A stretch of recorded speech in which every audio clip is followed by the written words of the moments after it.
Okay, hello people. We're now live on Instagram and TikTok for what is our mostly weekly updates and questions and answers, mostly about what's been happening in politics, campaigning in the Dáil. This week, obviously, the most horrendous thing imaginable happened in the course of the last week on Thursday. I'm sure there's nobody in the country who isn't aware of it. Stabbing of young children, a carer trying to protect those children.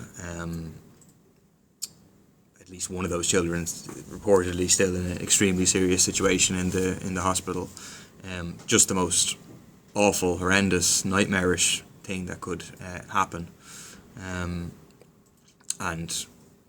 I think everyone's thoughts across the whole country are with the victims, with the families of the victims, just hoping that they make a full recovery. It's hard not to just think about that and just how awful it is. One thing that struck me in the aftermath of that was that actually, it was amazing that, like, in this absolute horrors, nightmare situation, the very best of our city and our country was demonstrated when multiple people rushed to the scene, saw this guy with a knife trying to stabbing children, rushed to the scene, put themselves in harm's way, put their lives in danger to try and protect children. And that's just extremely brave of them. I mean, when I talked to, they all said, I just didn't even think about it. I just did it. And it was striking that, the people who did it, there's a guy, Warren, a woman, Siobhan, and they're both white Irish. Then there was this Brazilian Deliveroo driver, Caio, I think is his name, and a Filipino nurse, Leo, and other people as well.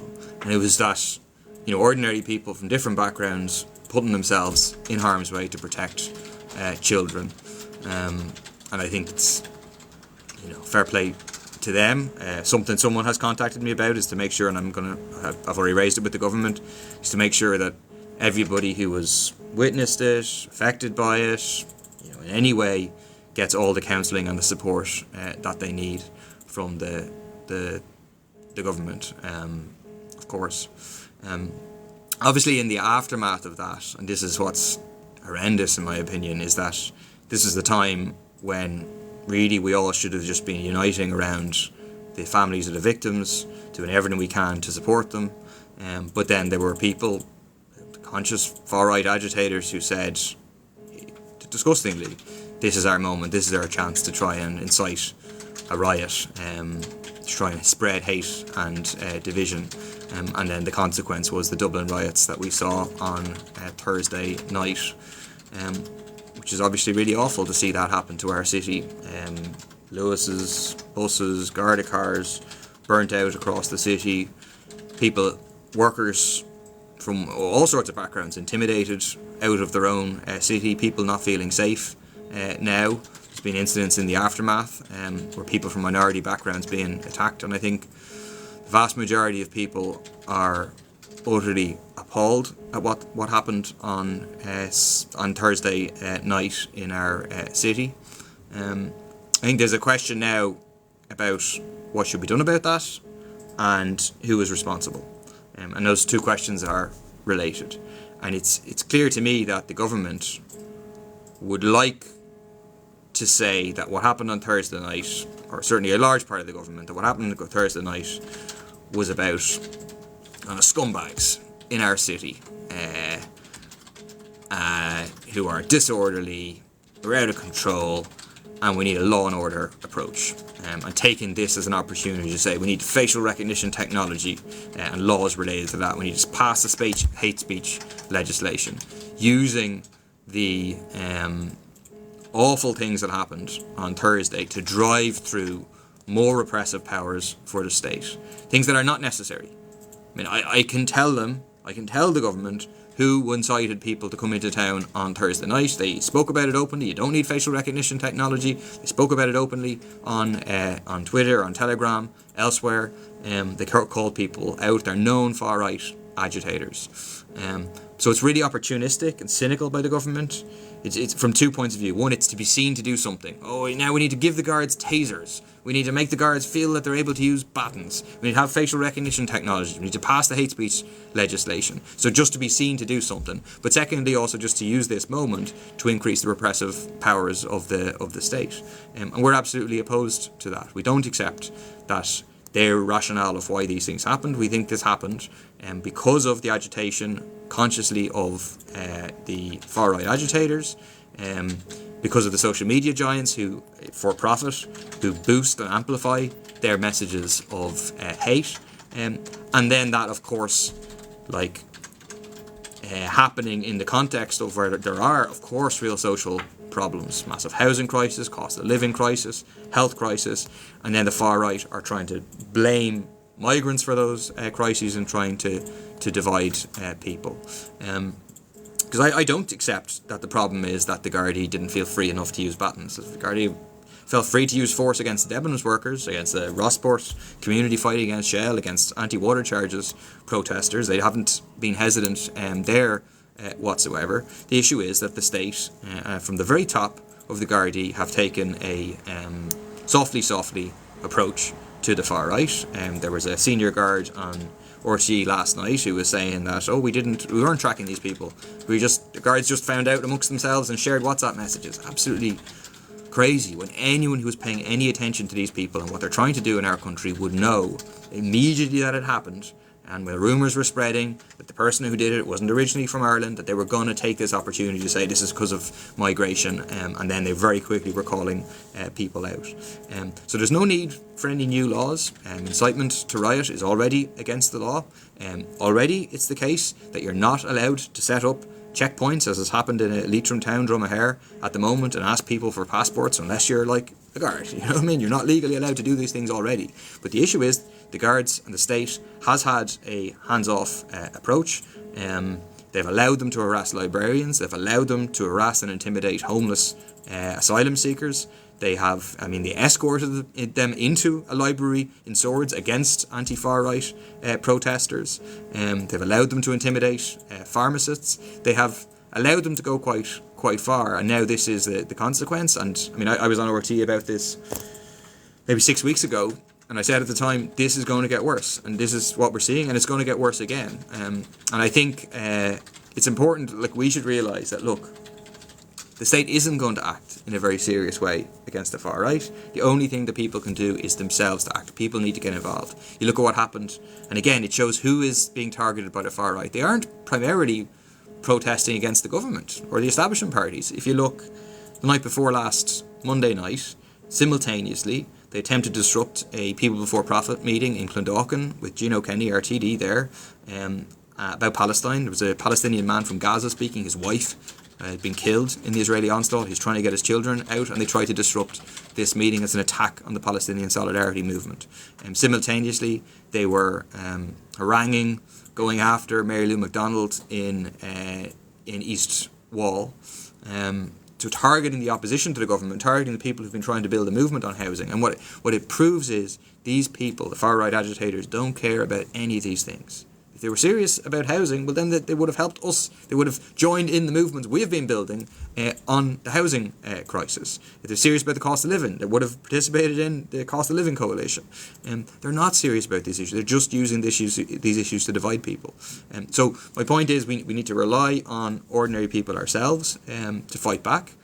I think what the trade union movement called a really important vigil and rally on Monday, after workers were attacked, bus workers were attacked, council workers were attacked, Lewis drivers were attacked, they called people out as a vigil for the stabbed children and the carer, for all those who were affected, for their families, and also to say no to this hatred, no to this division, to stand with workers.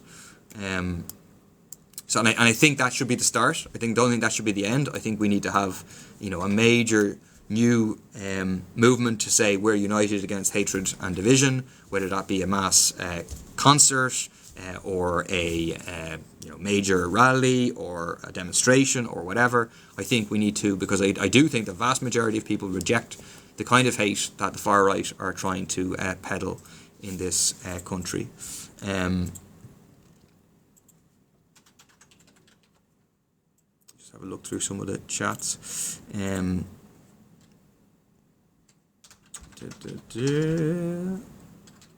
Any PvP in Mayo? Yeah, we have a PvP branch in Mayo. If you Google PvP Mayo, you'll be able to find us, I'm sure. Do you welcome the introduction of tasers to tackle far right and feral Dublin youth? No, I don't welcome the introduction of tasers. I think it's a disaster. I think the people who will be going tased here are not far right people. I think it'll be protesters on the housing crisis, for Palestine, whatever. I think the guards will then use the tasers. I don't think this is the answer to have tasers, and I don't accept that the issue is feral Dublin youth. The issue was far right agitation, as well as the social conditions that allow them to do it. What's your opinion on the Iraq War 2003? I think horrendous imperialist invasion and war for oil and profit. I was on the streets in 2003 against it.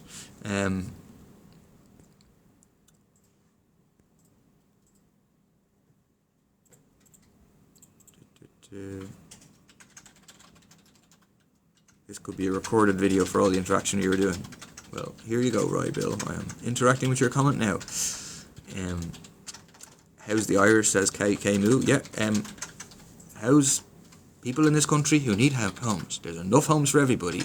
You know who benefits from saying that the migrants are to blame from the housing crisis? You know who benefits? The landlords benefit. That's why people like Matty McGrath, who represents the landlords, they're happy to divide people because they want to continue to keep making more and more money. Rents have absolutely exploded in this country. We had a housing crisis before the war in Ukraine, before you had a significant increase in asylum seekers here. They're not the cause of the housing crisis. The cause of the housing crisis is successive governments that serve the interests of those who profit from the housing crisis. All the TDs who are landlords. They represent the corporate landlords. They represent the private developers. There's over 150,000 vacant homes in this state, while we have 13,000 officially in emergency accommodation, probably more like 20,000 homeless in reality. There's enough homes in this state for everybody to have a roof over their head. Paul Wood says, anyone condemn child stabbing, they're far right. No, who said that? People keep saying things like that. Anyone who says anything is far... No, I'm not saying that. I'm saying, yeah, if you incited a riot on Thursday night in town, yeah, you're far right. If you said that we should... If you did a telegram message to people saying that we should kill them, right, calling for people to kill migrants on Thursday night, yeah, I'm saying that's far right. That's who's far right. Just because you have questions about migration, questions about this or questions about that, or because you condemn child stabbing, which I hope that everybody does, obviously does not mean that you're far right and isn't something that I am saying. The next elections, Briar Bull says you should form a government of Sinn Féin and others to keep FGFF out. And someone else asked a similar question. Well, that's what we need to do, is to have a government without Fianna Fáil and Fine Gael. We've ruled out going into coalition with Fine Gael and Fianna Fáil. We think others in the opposition, Sinn Féin, Social Democrats, should do the same instead of leaving the door open to putting them back into power. We'll do everything we can to kick out Fianna Fáil and Fine Gael, and then we want to see a left-wing government that will actually take on the power of the rich in this country, that will break from reliance of US imperialism, the use of Shannon Airport, take on the corporate landlords, take on the big polluting companies.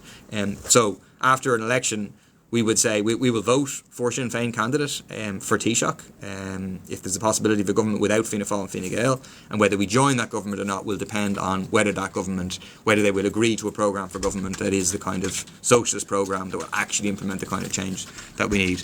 Bring back the Progressive Democrats. God no, do not bring back the Progressive Democrats.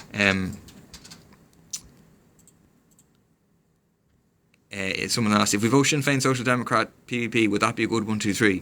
Well, I'd say do PVP 1 and then transfer left as you wish. I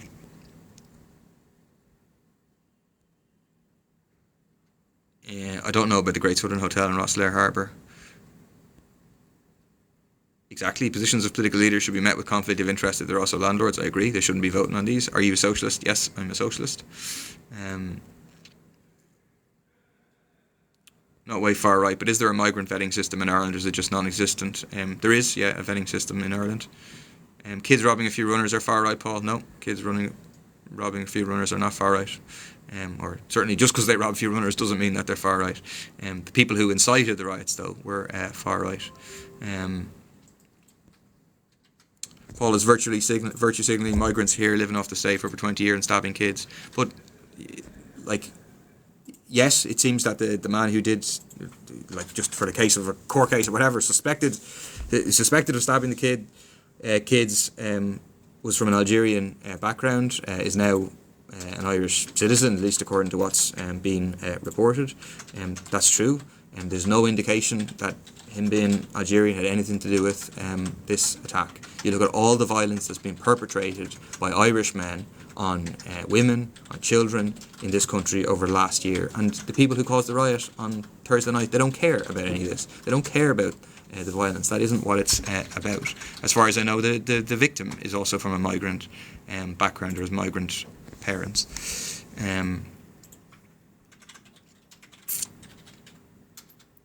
What constituency are you in, Dean? And is there a way to get involved? There definitely is. pvp.ie/join.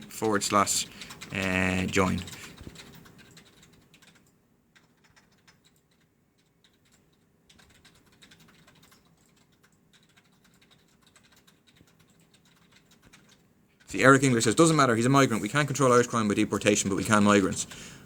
But he's already done it now, Eric. Do you know? I don't know if are you thinking that everyone who's born in a different country should be deported? Is that what you're saying? I don't understand what you're trying to say. You know what I mean? I don't understand, like, that argument is never fleshed out as exactly what people are saying should happen, unless they're literally saying that everyone who's born outside of Ireland should now be deported. In which case, say goodbye to our health service, say goodbye to lots of your friends, say goodbye to just people who make up our community and add to our community. There's no indication, there's no evidence to suggest that because someone is from a migrant background, there is any higher risk of them committing crime.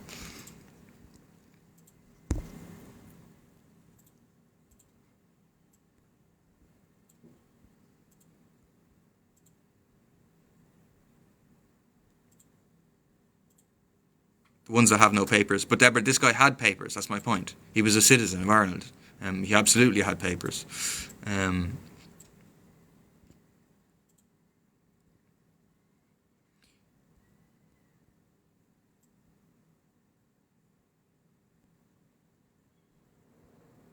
Someone asks, where are the government being silent about the health or updating of the 5-year-old who had her throat? I don't know if she had her throat cut or not or whatever, but I know there's a young girl who's still in hospital. That's all I know. I'm obviously not in the government. But I also think, like, I've seen some mad videos by far-right, I've seen one in particular, far-right guy who claims to know what's her health condition. I don't believe that he knows her health condition. I've seen a WhatsApp message that's clearly a fake WhatsApp message that again pretends to know, and it's just all designed to stir things up. Like, I don't think it's up to the government to share what this girl's health condition is. I think that's between the doctors and the family. I have no idea what it is, but I don't think that's a thing for the government. I think if the government was coming out and giving health reports on something like that, I'd be going mad about it. I don't think it would be appropriate for that to be happening. Someone asks, why are you labelling people far right? I'm only labelling fascist far right people far right. So why is everyone a far right according to you? No, everyone's not a far right according to you. You can keep saying that, but it doesn't make it true. It doesn't make it what I say. Like I say, people are free to have questions, disagreements on a whole range of things. You know, I disagree with most people on politics. I'm a socialist. The majority of people in the country are not socialist, but most people aren't far right. But I can tell you, the kind of people who called people out onto the streets on Thursday night are far right, have far right politics. Like, that's the case. You can go and Google it, you can look these people up, and they're in far right parties. There's a whole bunch of far right parties set up in Ireland now.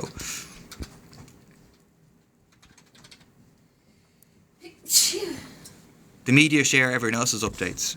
That's the one person, CST, who asked about the health thing. I've never seen that before, that whenever anyone was in hospital, the media sharing updates about something.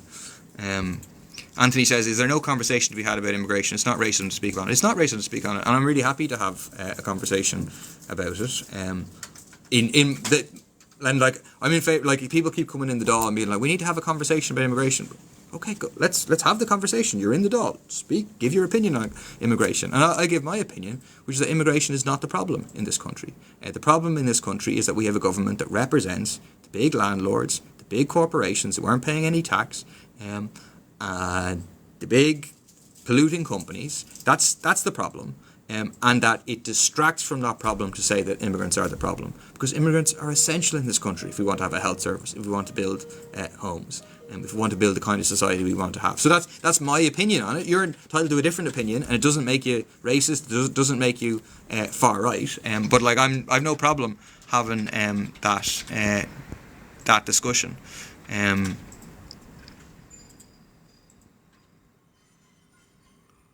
Dimble Dempsey, unvetted men, not immigrants. See, that doesn't mean anything. Dimble, that's not based in fact. Is it not the case if you don't agree with the government, you're far right? I don't think so. I don't agree with the government. I don't know. Are you calling me far right? Why are you calling me far right? People, do you not agree that undocumented men coming in here is a potential problem? Well, by definition, when people arrive here seeking asylum, they're undocumented at the start. Like, that's they arrive here and then they go through a vetting process. That's what happens. There's no such thing as like illegal asylum seekers. People have the right to come here to seek asylum. They're fleeing horrific situations.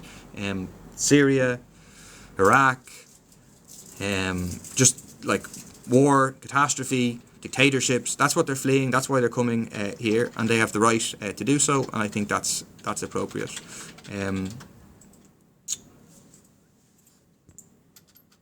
Ukraine, question, vetted. I don't know what that means.